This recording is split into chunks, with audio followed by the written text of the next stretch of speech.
మిత్రులారా, మనము మనం భారతదేశంలో ఉన్నామా ఏండాము?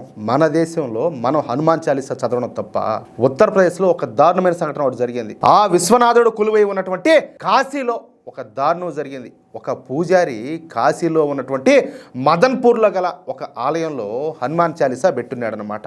అప్పుడు ఒక మతోన్మాది అయినటువంటి అబ్దుల్ నాసీర్ అనేటటువంటి వ్యక్తి, అరే ఎట్ట నువ్వు హనుమాన్ చాలీసా పెడతావేడా అని చెప్పేసి పోయి అభ్యంతరం వ్యక్తం చేసి ముందు దాన్ని ఆపమన్నాడు. అతను ఒప్పుకోలే. అరే నేను ఎందుకు ఆపుతా, నేను కాదు, ఇది మా గుడిలో నేను పెట్టుకున్నా హనుమాన్ చాలీసా, నీకు వచ్చి నొప్పిందని చెప్పేసి ఆయన సమాధానం చెప్పినాడు. సరైన సమాధానమే కదా అది.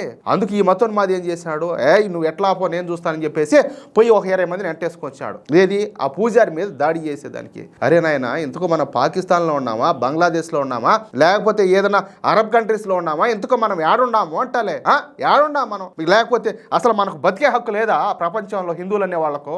ఏ దేశం లేకపోయినా కూడా మాకు వచ్చి మా మీద అభ్యంతరాలు చెప్తా, ఈ విధంగా మా మీద దాడులు చేయాలని చెప్పి చూస్తా ఉంటే ఇంకా హిందూ అనేవాడు బతికేదెట్ట? ఇప్పుడు రోజుకి 5 మాటలు నమాజ్ చదువుతారు. ఎవరన్నా హిందూ అన్నా నువ్వెందుకు నమాజ్ ఎందుకు ఆజానిస్తున్నావు, ఎందుకు ఈ మాజ్ చేస్తావు అని చెప్పేసి ఎవరన్నా అడిగినారా? మళ్ళీ ఏమన్నా అంటే మేము సోదర భావంతో ఉన్నాము, మీరు ఇట్లా రెచ్చగొట్టే మాటలన్నీ కూడా మాట్లాడతారంటారు. కనీసం ఇలాంటి ఏమైనా జరిగినప్పుడు అరే నువ్వు ఎట్లా మారి మాట్లాడతావు, ఎట్లా మారి చేస్తావు, నీలాంటి మూర్ఖుల వల్ల, నీలాంటి మొండమోపుల వల్ల మిగతా వాళ్ళందరూ కూడా తలదించుకోవాల్సినటువంటి పరిస్థితి వస్తుంది అని చెప్పేసి వాళ్ళ మొహాన్ని ఎంతమంది కొడతారు, వాళ్ళకి ఎంతమంది బుద్ధి చెప్తారు? అంటే పెద్దోళ్ళు చెప్పినట్టు మౌనం అర్ధంగీకారం నెట్టే ఉన్నది మిగతా వాళ్ళ పనులు కూడా. ఏంది లేకపోతే ఈ దారుణం అంతా కూడా. అయితే ఇప్పుడు ఉత్తరప్రదేశ్ పోలీసులు ఈ ఓవర్ యాక్షన్ చేసినటువంటి అబ్దుల్ నాసీర్ అలాగే అతని కొడుకు మీద పోలీసులు కేసు నమోదు చేసి లోపల వేసే రాచమర్యాదలన్నీ కూడా వేస్తున్నారు. లేకపోతే ఏంది ఇదంతా?